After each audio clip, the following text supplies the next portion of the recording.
Right, hello, lads and lasses. Welcome back to Boys Down Under, and goodness gracious me.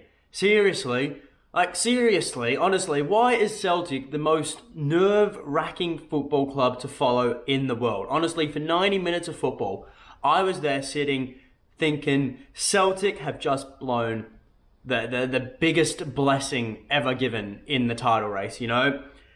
But before we go any further, please remember to like the video, subscribe to the channel. Forever appreciative of you guys if you did. That helps support the channel grow. And yeah, without further ado, let's get into it. So, the day or night here in Australia started incredibly. You know, we had Ash Barty win the Australian Open for the females, first woman to win the Australian Open, first Aussie women to win the Australian Open in 44 years, you know. Then the doubles, Nick Kyrgios, Thanasi Kokkinakis, the Special Ks, they won the doubles, both childhood friends, lovely good blokes. We love them here in Australia. Then Ross County, they sent my household into absolute limbs. You know, me and my dad, we started following the start of the match. You know, we saw Ross County go 2-1 up. You know, Tavernier equalises. Connor goals and scores the winner. So we put on the end of the match just to see, you know, if anything happens later on. They get a corner. Surely they can't. Surely they can't, can they? Alan McGregor fumbles it. They put it into the back of there. I was dancing around the place. My dad loved it. That was absolutely huge. And you just would think that, you know, it was going to be the perfect night of football. And Celtic were given a chance, an opportunity to close the gap down to 2 points. And the match began with a tribute to Wim Jansen. But for 90 minutes, it looked like we would not be sending out our former manager on a high. The first half almost started terribly for Celtic, as a lot of first halves do. You know, who was it? It was Adrien Soulé on the left flank. You know, he had a volley whistled past the top corner. I must say, it was awfully a bit close for comfort. Joe Hart was rooted to the spot. He couldn't do anything about it. But, you know, Celtic, Dundee, they showed that they were not going to sit back on match. You know, they showed that they were going to try and push forward, try and get some opportunities, even with a 3-back formation, have those 2 wide players go forward and track back. But Celtic, although we weren't playing with, you know, the same energy and ferocity as we did against Hearts in the first, 30 minutes or so, we were creating opportunities. But I wouldn't say we were creating chances, which is the main point here. You know, we did have the off moments. You know, Leo Labada, he had an incredible moment where he sat down Callum Butcher right in the box, fired a shot at Siegrist in net. And although, you know, he had GG and Forrest at the back post waiting, I do think shooting was the better option. I don't think he would have been able to get that ball to the back post. But not even 6 minutes later, another golden opportunity comes through for Celtic. You know, it goes a begging as well, and that was how it went. You know, Ralston found O'Reilly. Clever turn. Plays a lovely lobbed through ball straight to Abada down the wing, who absolutely burns Soulé. Or was it? I can't remember who it was, but he burnt whoever that player was on the wide. Plays a lovely ball in to Georgios Giakoumakis, who puts his body on the line. You love to see it, but Siegrist does as well, and he somehow stops the ball from going in the back of the net from that close. You know, they just collided and the ball ended up floating past the post. It was so close, but, you know, you could feel the goal was coming. I think at that point when Celtic were starting to create bad opportunities, I was like, you know what, they've gotten to kick up the arse, they've gotten a bit of energy, they're going to score a goal. But we had to do more, and it nearly came just before half-time as well. O'Reilly had a golden opportunity. The ball falls to him just around the penalty spot. Somehow he fails to put the shot on target. It goes wide. The only blip in what was a very impressive performance from O'Reilly, but half-time comes around. Then the boys run back of the field. We have 2 new lads, 2 new faces. Jota and Juranovic both came on. That was at the expense of Jamesy Forrest and Liam Scales.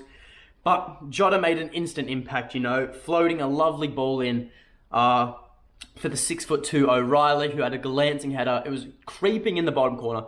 You know, you just willed it to get a bit of more pace on it. But Siegrist, yet again, hero for Dundee United. He gets some fingertips to it and pushes it out of harm's way. He had an incredible match, Siegrist did. I have to give credit where credit is due. He had a very, very strong performance, and nearly was, you know, it appeared he was going to be the deciding factor of that match.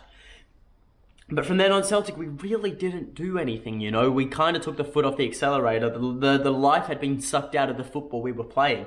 we were just throwing crosses into the box for no apparent reason, you know. Just trying to do, it was like a Livingston match where we were just throwing crosses in for the sake of it, nothing coming from it. Then Bitton, he gets his first yellow, the first of two. Then Jota incredibly dances past a couple of defenders, squares it back into the box, finds Georgios Giakoumakis. He had to score, hadn't he? But he didn't. You know, he tries going the way Siegrist came from. Siegrist's leg somehow makes connection with it. The ball goes out over the crossbar for a corner kick. And, you know, that was a golden opportunity. One absolutely wasted by Giakoumakis. Although replays do show that, you know, his shot was actually on the trajectory of hitting the post and going either bouncing back into the field of play or going out for a corner. It was quite a poor shot. Siegrist still, you know, made it look better than it actually was.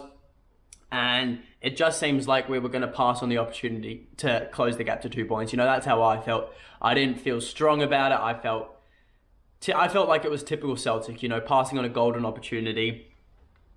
And things went from bad to worse. You know, Nir Bitton, he got sent off. The referee, he didn't miss the opportunity to send Nir Bitton off. A second yellow, it is a yellow card. It's hard to say whether that's a yellow. It's really based on the referee's discretion. And it appears Ross County's heroics were all for nothing. You know, it appeared that Ross County had caused such an upset and it was all going to be for nothing.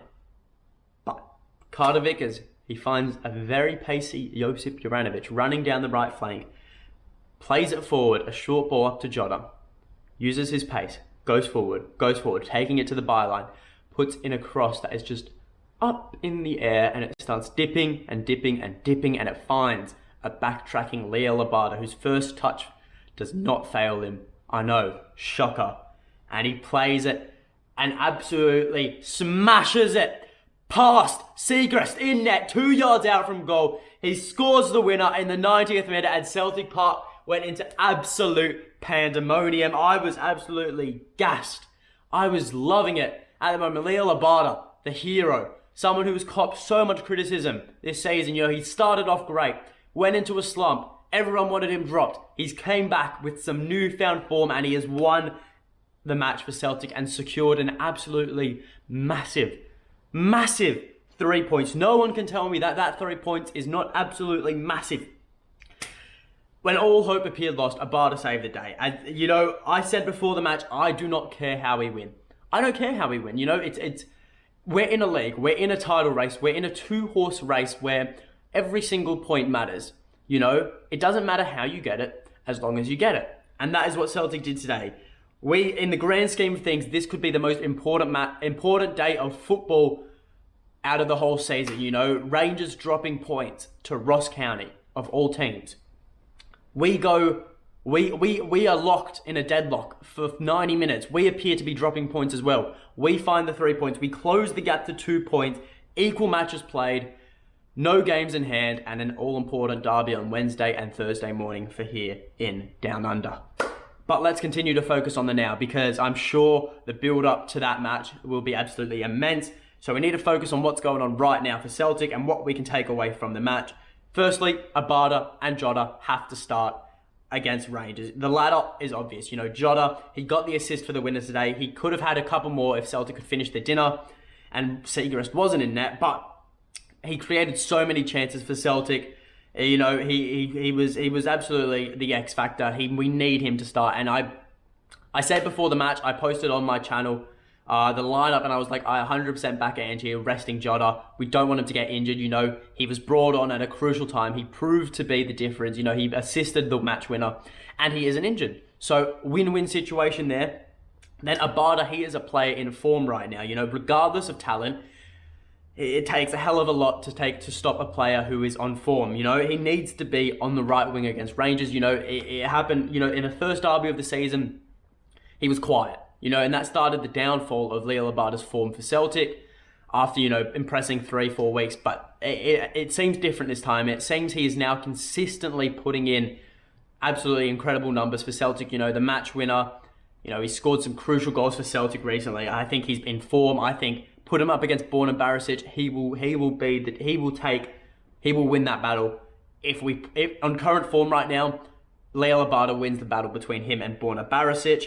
I think he needs to start on that right wing. Forrest may have the experience, but I think you can't stop playing a player who has current form, because form is a dangerous thing. It's a very, very dangerous thing.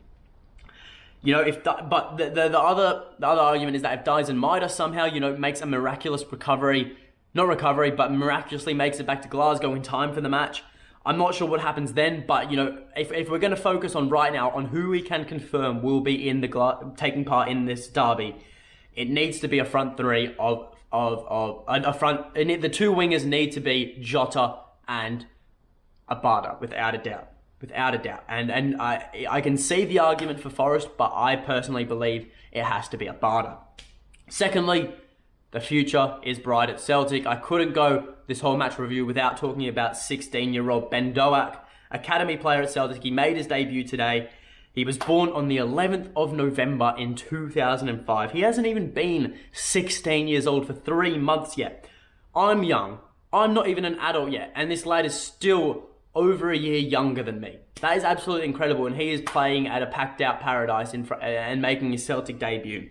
You know, he is the second youngest ever footballer to play for Celtic after Jack Aitchison.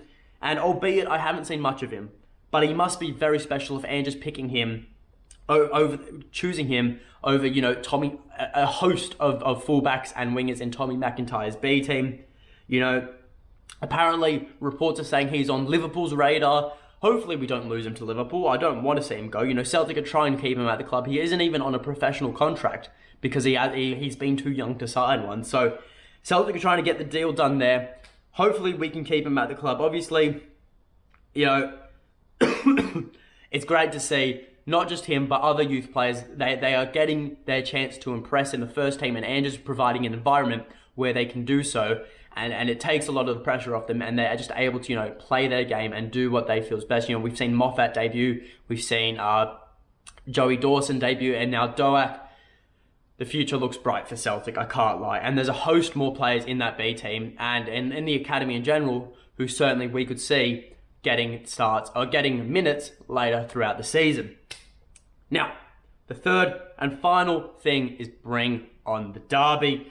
Bring out a packed-out Paradise.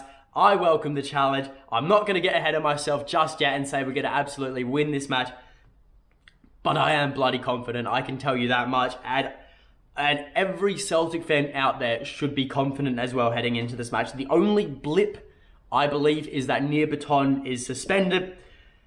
That's really unfortunate. However, Callum McGregor, it's time for you to make your... You know what? It's going to be like a WWE return. He's meant to be out for 6 months. 6 weeks. He's gonna return within 2. Callum McGregor, make your captain return. Or it's time, you know, and if Callum McGregor can't make his captain return, it's time for James McCarthy to step up and to really introduce himself to the Celtic fans. Plus, watch this space with Kyogo. And just keeping it in the dark, but I have a funny feeling that maybe, just maybe, our Japanese superstar could come and steal the show. But that is all from me. So leave in the comments below who you thought your man of the match was. I'm going to say Liel Abada. I think it has to be Liel Abada. I thought he was impressive all match, and getting the match winner just topped it all off. Remember to like the video, subscribe to the channel, and until next time, hail, hail.